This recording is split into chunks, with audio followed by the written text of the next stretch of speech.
আমাদের পোশাক শ্রমিক, গার্মেন্টস কর্মী, আমাদের বোনেরা সেই ভোর 6টায় ঘুম থেকে উঠে 7টা বা 8টা বাজে তাদেরকে তাদের গার্মেন্টসে ঢুকে হয়, প্রবেশ করতে হয়। রাত 10টা 11টার দিকে বাসায় ফিরে আসে, কিন্তু তার স্বামী বসে বসে তাস খেলে, জুয়া খেলে, তাকে টর্চার করে, নির্যাতন করে। নাউজুবিল্লাহ। এই ধরনের স্বামী আছে কিনা বলেন?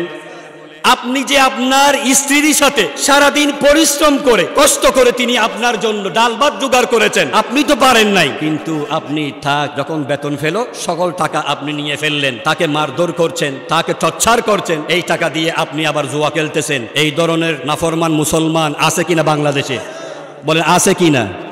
আপনি যে এই কঠিন আচরণ করছেন, এই সম্পর্ক মহান আল্লাহ তাআলার কাছে কাল কিয়ামতের মাঠে আপনাকে জিজ্ঞাসিত হতে হবে। কোরআনে কারীমের সূরা তাকাসুরের শেষ আয়াত যে বললাম, সুম্মা লাতুসআলুন্না ইয়াউমা ইযিন আনিন নাঈম, এটার বাংলা অর্থ হচ্ছে মহান আল্লাহ এই পার্থিব জগতে আমাদেরকে যত নিয়ামত দিয়েছে, সেই নিয়ামতের যদি অপব্যবহার হয়, আমি কোনভাবে ইনকাম করেছি, কিভাবে আমি খরচ করেছি, প্রতিটি মুহূর্ত, প্রতিটি পয়সা করে করে কিয়ামতের মাঠে আমাদেরকে হিসাব আল্লাহ দরবারে দিতে হবে। এই আলোচনাটা নিজের পরিবর্তনের জন্য আল্লাহর ওয়াস্তে আমলে নেন।